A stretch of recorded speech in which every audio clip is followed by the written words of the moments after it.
તો પ્રેમના પ્રાગટ્યમાં હજારો પ્રકારના અવરોધો છે. એ અવરોધો ન ટળે ત્યાં સુધી પ્રેમનું પ્રાગટ્ય ન થાય. તો અવરોધોને ત્રીજો પ્રશ્ન ઉઠશે, ટાળે કોણ? કયા શાસ્ત્રીની તાકાત છે કે પ્રેમના પ્રાગટ્યમાં બાધકરૂપ બનતા અવરોધોને ટાળી શકે? કયું માધ્યમ એવું છે?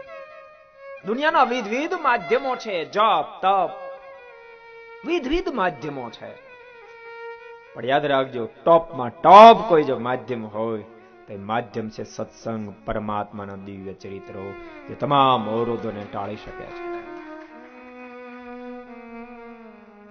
સત્સંગથી જીવાત્માને નિજ દોષના દર્શન થાય છે, અને ભક્તો જેને નિજ દોષના દર્શન થાય એને જ પ્રભુના દર્શન થઈ શકે.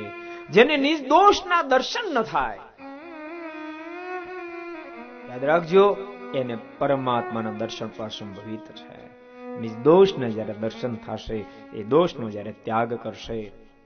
પ્રેમે પ્રગટવા તૈયાર છે અને પ્રભુ પ્રગટવા તૈયાર છે. યાદ રાખજો, પ્રેમે પ્રગટ, એ થનગની રહ્યો છે.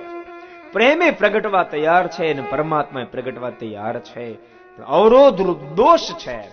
દોષ અવરોધ છે, અવરોધ રૂપ છે જ, પણ એના કરતા દોષની પહેચાન નથી, એ વિશેષ અવરોધ રૂપ છે. એ દોષની પહેચાન જો થઈ જાય તો દોષને અવશ્ય મેવ આપણે કાઢી શકીએ. નિજ દોષ એને ઓળખી લઈ, એ દોષને હટાવવાનો વિવિધ માધ્યમો આમાં આવશે. એ માધ્યમને પકડી લઈ દોષને હટાવી દઈ અને પરમાત્મામાં પ્રેમનું પ્રાગટ્ય કરી લઉં છું. બસ